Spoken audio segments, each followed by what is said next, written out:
Hey, it's TimesCark11 with the next tour of my Animal Crossing New Horizons island builds. This time I'll be showing the forest region in the northeast of my island, including a replica of Maktha Wildwood from Xenoblade 3 that I have newly made. If you only care about seeing the recreation of Maktha Wildwood in Animal Crossing, then I'll have a timestamp so you can skip to that. Otherwise, you can watch from the beginning and see all the other areas as well. So first off, everything I'm going to be showing is just past the residential area that I showed last time. And Raymond is blocking me from showing the first area. Okay, thank you. So first up here, not really too much to this, not much built here, just kind of a simple sort of mountaintop shrine slash festival place. The main feature here is just the lake that I cut into the shape of the Zohar.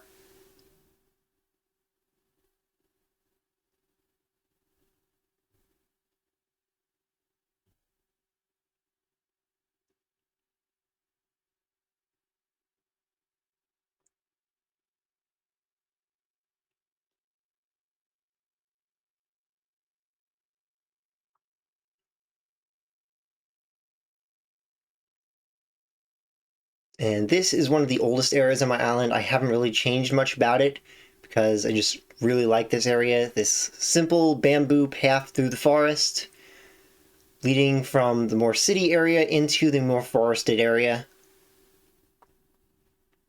There's a few little hidden things on the side, including one of the many hidden Napon around my island for Napon hide and seek.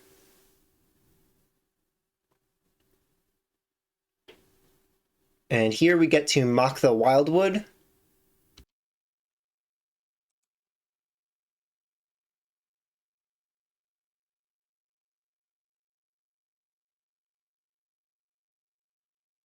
So here is the Sparkling Pool Camp, one of my favorite items.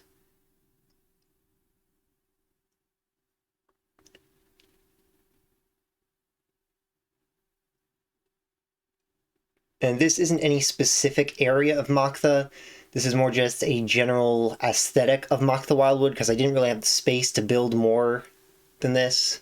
Just really like the general look of Maktha being a post-apocalyptic forest, post-apocalyptic city taken over by a forest. So I have these torii gates that I used for, I'm not exactly sure what they're called, but just those highway things that hang over, not an overpass because I think that's where a road goes over, but just the things that hang over with lights on them or something. I'm not really sure what they're called. But I use these torii gates to look like those highway things. They're all over Maktha. And I used wide display cases to look like the buildings because I've been using that a lot for my city core island in general, so I figured why not use them here too. And they fit really well with having the trees going inside of them. Something I didn't even notice until I started building this is that you can have the trees actually going inside the items.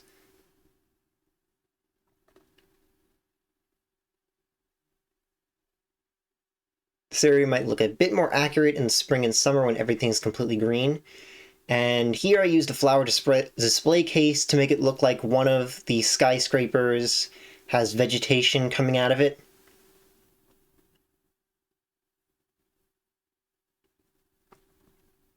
Now up here, this one is more of a specific area. This is the Coat Headwater secret area.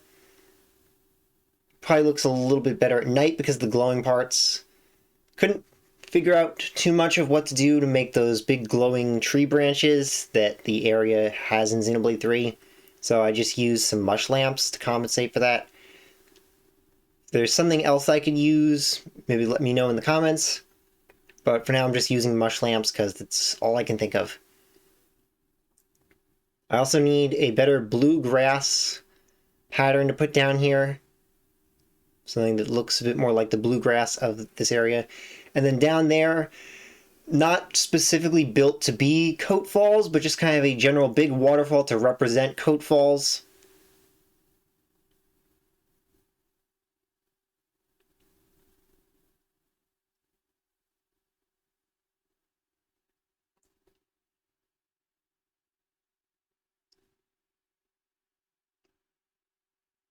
And then this Toriate is meant to look like a tree arch, because there's a bunch of those in Maktha where you go under a tree, or there's two trees bending over to be an arch together.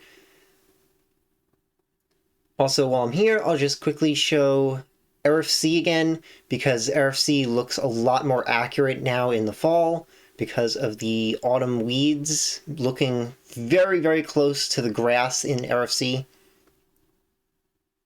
I'm thinking about also converting Eryth Sea here into Eryth Sea by just adding in a few items to look more like Litheria, and those pillar remnants. I'll just throw in a couple pillars around here.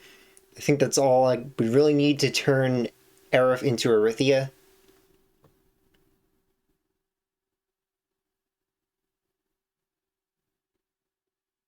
Though I've still got the High Entia transporter here. Granted, it doesn't have a lot of detail to it anyway, so I could maybe replace that, but I just kind of like having it here. Got lots of details in Eryth Sea, like these bubbles. I have music playing on these. I have the audio off, so you can't hear that right now, though, but I've got music playing that's... I think it was KK Sonata, which sounds decently close to the Eryth Sea theme. And these are also meant to look like the cruise paggles, the big hermit crab things.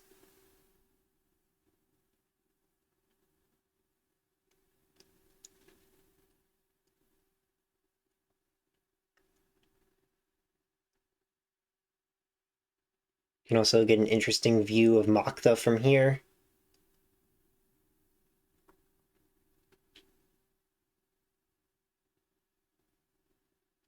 Not sure if I showed this view of it.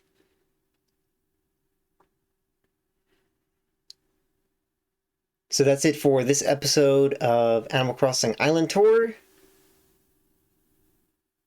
Like I said, if you have any ideas for improving on this whole Maktha area here, you could let me know in the comments. And if you watch the end, then comment Blossom Dance to let me know too.